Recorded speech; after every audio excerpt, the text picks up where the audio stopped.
What up, YouTube? Here with a post-fight video of the Saul Canelo Alvarez versus John Ryder fight. Now, before I give y'all the summary of what happened in the fight, I'm going to tell y'all the results first. Saul Alvarez was able to win this fight via unanimous decision. I personally at the fight scored 117 to 110 in favor of Saul Alvarez. He was able to score one knockdown in this fight. And to sum up what happened in the fight, it was all Saul Alvarez. Saul Alvarez, it looked like it was a sparring session because Saul Alvarez could have ended the fight via TKO if he wanted to, because John Ryder was quite out of the fight after Saul Alvarez started to find his rhythm. And the fight was pretty much over after John Ryder. Now, I don't know the details. His injury, his face was a mess after Saul Alvarez tagged him up with his shots. And John Ryder, I don't know if his nose was broken. As I said, though, his face was tagged up and marked up after Alvarez went to work. And it was pretty much target practice for Saul Alvarez. That's why I said this fight looked more like a sparring session than a undisputed super middleweight title fight, and it wasn't all that much competitive. And I think Saul Alvarez dragged on this fight to put on a worthwhile show of a performance in front of his home crowd people in Guadalajara, Jalisco, and he hasn't fought there, I think, in over a decade. And there was a huge attendance in the crowd for this fight. It was a returning fight for Saul Alvarez over there in Guadalajara. I think that's why he was trying to prolong the show, to have the fans' money spent worth something. And to give John Ryder his credit, he showed great heart, great determination, good fortitude, and he stood in there and he did what he could. And he's a good fighter that fights amongst, I say, the top of the super middleweights. And when this fight was announced, it wasn't like I was looking at this fight. Now, I'm not looking at this fight as if this was Canelo's previous fights before this fight versus John Ryder, like his fight versus Caleb Plant, Billy Joe Saunders, Danny Jacobs, and names of that liking. And this fight was, I say, almost at the same magnitude as the third fight versus Triple G, which was Canelo Alvarez's last fight before this fight. And I say this definitely wasn't as compelling and as a hyped fight for fans to tap into as Canelo Alvarez stepping back up to light heavyweight to challenge a champion at light heavyweight versus Dmitry Bivol, which was his last fight before his trilogy bout against Triple G.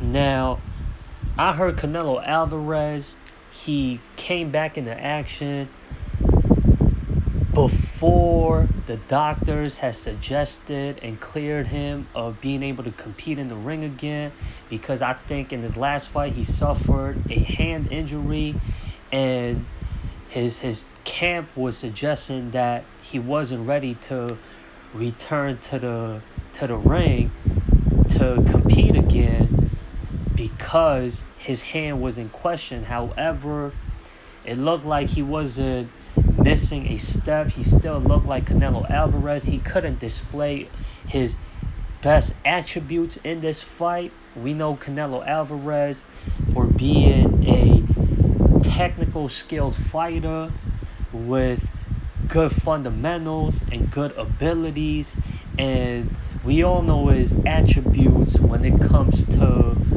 his technical ability, when it comes to the sport of boxing, such as upper body movement, head movement, footwork, combinations, level changes, and his ability to put his punches together, and his defensive style, as well as his offense and his neutralized aggression and his come forward style. He's got a good mixture of styles. He's very hybrid and fluid when it comes to his fighting style.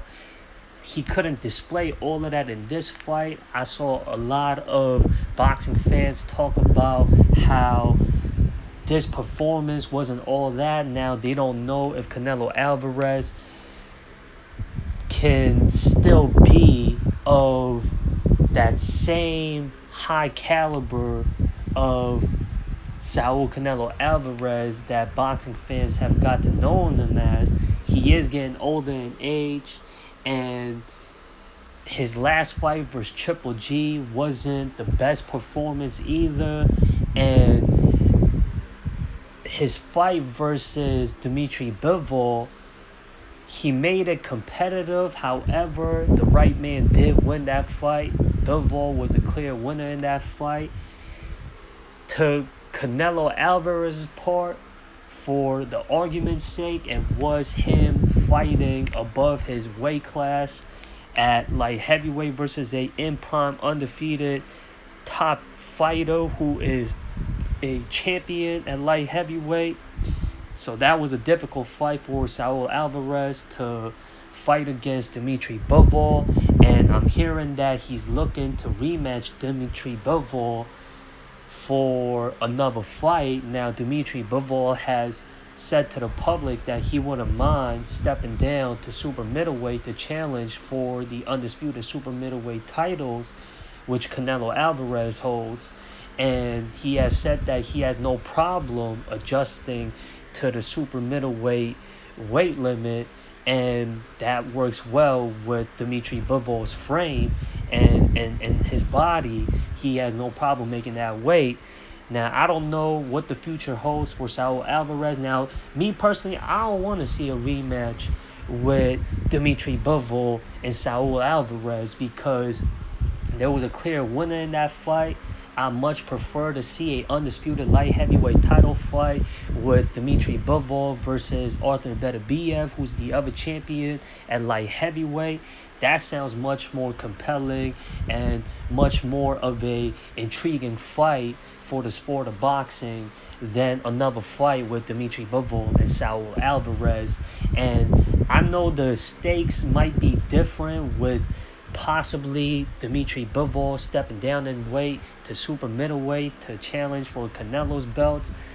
However, I think the next fight for Saul Alvarez to defend his undisputed super middleweight titles against should be versus undefeated former WBO super middleweight champion, the top contender at super middleweight. The only name I say he hasn't fought yet that's undefeated, of course, there's Demetrius Andrade, as well as Jermall Charlo, who's the WBC middleweight champion, who's been calling out Canelo Alvarez for quite a while now, and he doesn't fight at super middleweight, hasn't fought at super middleweight yet, and he's been out of action for quite a while now. And due to his inactivity, I say Jermall Charlo is kind of out of that frame to challenge for Saul Alvarez's undisputed super middleweight titles. He has to defend his WBC middleweight title first.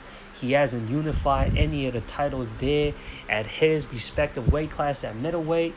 And he hasn't fought anybody at super middleweight. He's got to have a debut fight versus a high-quality opponent at super middleweight before he puts himself in contention to challenge for Saul Alvarez's super middleweight title.